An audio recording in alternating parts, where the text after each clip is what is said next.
Жарты төстік. Баяғы өткен заманда бір бай болыпты, мал мүлкі көп болыпты. Сөйтсе де, өзінен туған не ұлы, не қызы болмапты.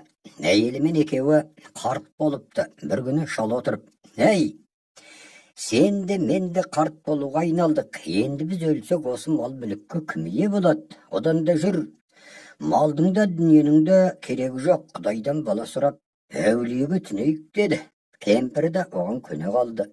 Сонымен мал дүниеге қарамай екеуі жаяу жүріп кетеді. Қай жерде әулие болса соған түнеп екеуі қаңғи береді. Bir жыл бойы бармаған әулие қалмады, түкте себеп болмады. Bir күні ал енді қайтайық деп ауылға қарай қайтып келе жатса, жолда бір түп ақ шеңгел тұр екен. Кемпір: "Ей, мына шеңгел тегін шеңгел емес, осығанда түней кетейік" дейді. Сонда шал ашуланып: "Бұдан да атақты әулиелер баланы бермегенде осы шеңгелге әкеп байлап қойды дейсің бе" деді. Кемпір түнеймін деп шеңгелдің түбіне жатты. Шалы анадай жерге барып жатты. Таңға жуық болып, шолпан туған шақта бір ақ шалмалы қожа жетіп келді. Келіп кемпірге: "Әй, 30 ұл берейін бе?" "Жоқ, бәріне балап 1 ұл берейін бе" деді қожа. Кемпір: "1-ақ ұл бер" деді. Сонан қожа кетіп қалды. Кемпір ояна кетіп шалға қарай тұра жүгірді. Сөйлеп: "Әй, шалым" деп өте қатты қуанып кетеді. Бастан аяқ көргенін айтса, шалы да қуанышқа бөленіп кетеді. Бірнеше күн жүріп үйіне келді. Кемпірі сүретке жерік болады. Кемпір отырса, бір жарты төстік тұр екен. Кемпір өзі кеткенде үйде қалған, соны өзі жалғыз жеп, кемпірдің жеріге тарады. Bir күндерде 9 ай 9 күн болғанда толғағы ұстауға айналды. Сонда кемпір шалына айтты: "Ей, сен бүгін бір тобылғылы кең сайдың аяғына қон" деді. Шал жарайды деп барып қонады. Сонымен күн батып, ел орнына отырған кезде кемпір далаға шықты. Толғағы келіп барды да теріскей жақтағы тобылғыны төбімен жұлып, сайдың басына шықты. Қайтадан күнгей жағын жұлып отырып үйіне келді. Үйіне келіп кіргенде бала шыр етіп жерге түсті. Баланың атын жарты төстік деп қойды. Сонымен бірнеше жыл өтіп, баласы 14-15 жасқа жетті. Есіктің алдында бір топ бәйтерек бар екен.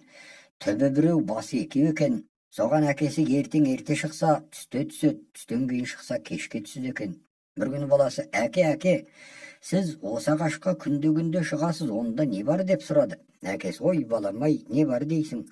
Малды көздеп отырмын" деді. Содан кейін әкесі: "Ай балам, сен бұл ағашқа шығушы болма, босқа басың айналып құлап қаласың" деп бірнеше рет айтыпты. Bir күні бала өзі ойлап жүріп, осы ағашқа шығып көрейін деп ағаштың басына шықты. Қараса, бір көшкен ел келеді. Өңкей жас ұл, қыз қатар тұрып ән салып өлең айтып келеді. Оның артында жас жігіт, келіншектер келеді, қатар болып. Оның артында шал кемпірлер де келеді. Соны көріп бала ойлады: "Ол ағашқа мінбе, шықпа" деп жүргені әкемнің мынау екен ғой, қызық көрсе кетіп қалады деп жүрген ғой деп ойлап ағаштан түсті.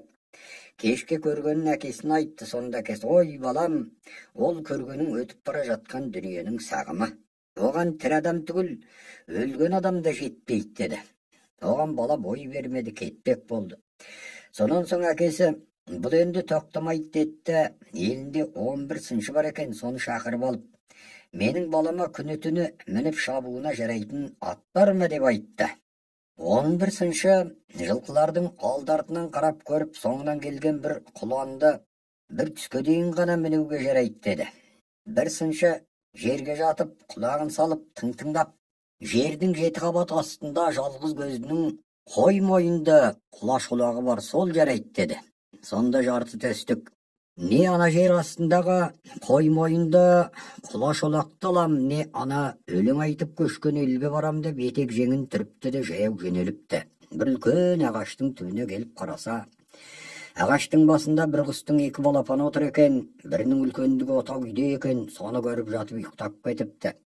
Ұйықтап жатқанда бір уақытта қатты ысқырған дауыстан ояныпты. Қараса, ұзыны мен көлденеңі бірдей бір дәу айдаһар екен. Ысқырып, ағашқа шығып бара жатқан айдаһарды көріп, садақпен тартып қалады. Айдаһар 2 бөлініп жерге түседі. Онан соң өзі ағашқа шықты. 2 балапанға тіл бітіп: "Біздің анамыздың аты Самұрық. Жылда 2 балапан табады екен, әр жылда осы айдаһар жұтып қояды" деді. Сол кезде күнбатыс жақтан бір қара бұлт шықты, қатты дауыл жерді шаңдатат. Бұл не деп жарты төстік сұрады. Сонда екі балапан, бұл біздің анамыздың қанатының екпіні жел деді.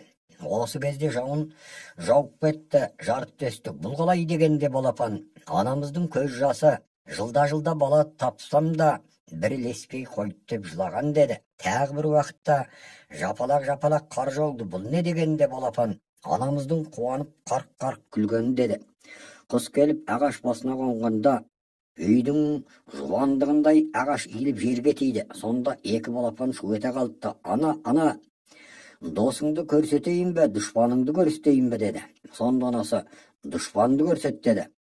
Ана жерге қара деді балапан. Ұзыны көлденеңмен бірдей 40 кез ағаш қасында өліп жатқан айдаһарды көреді. Отырған бойда үптеп бірақ жұтып сүйегін бүркіп жібереді.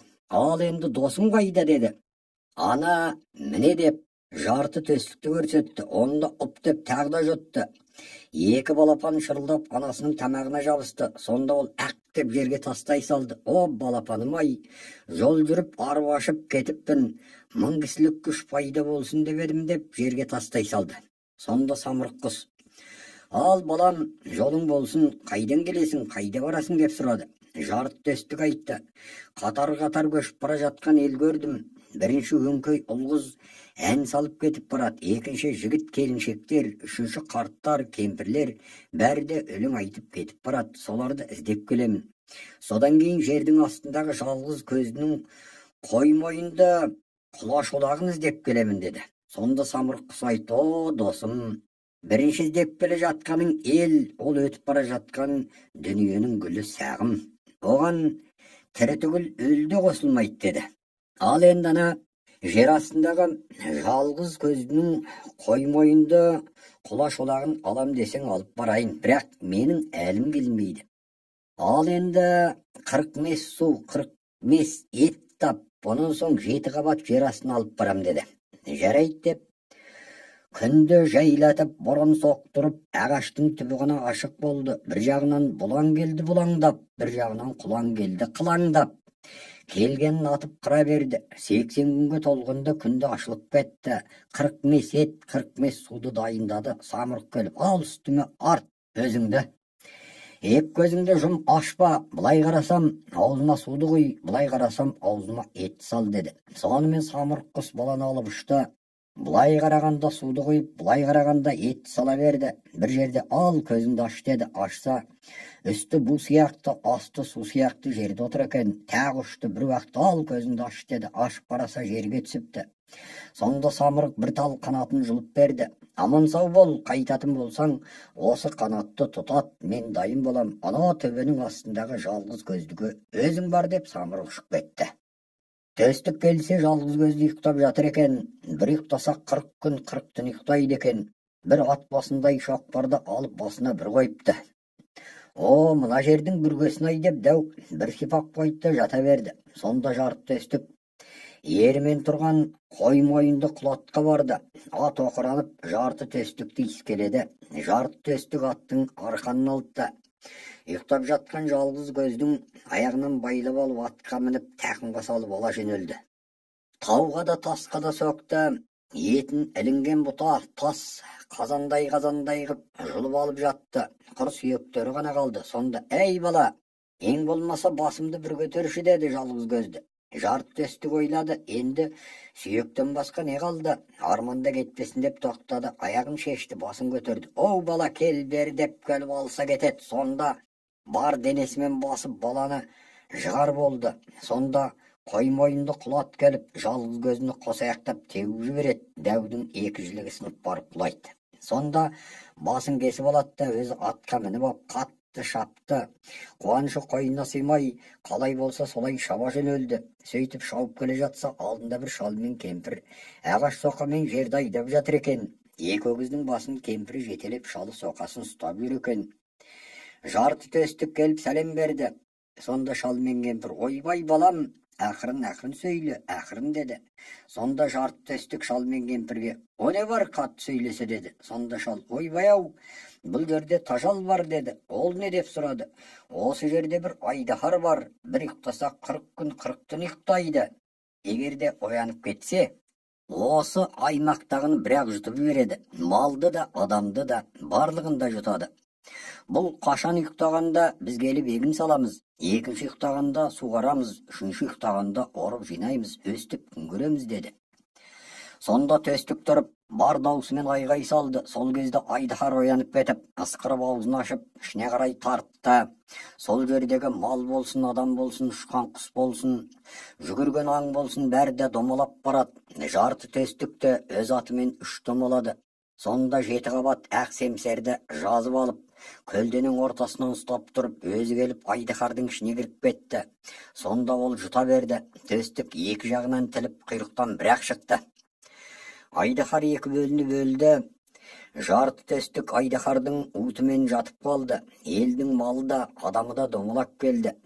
Әлгі өлген айдаһарды көріп, оны өлтірген баланы көріп, сол жердегі адамдар алғыс айта бастады. Уланып жатқан жарты төстікті сүт құйып жазып алды. Ел болып сол жердегілер бәрі де шулады. Ой бала, бізді құтқардың ғой, енді бізге патша бол деп жабысты. Бұған жарты төстік көнбеді, жүріп кетеді. Келе жатып бір жерге түсіп, қалтасын қараса, самұрықтың қанаты шықты. Сонда барып ел жұрты ата-анасы есіне түсті.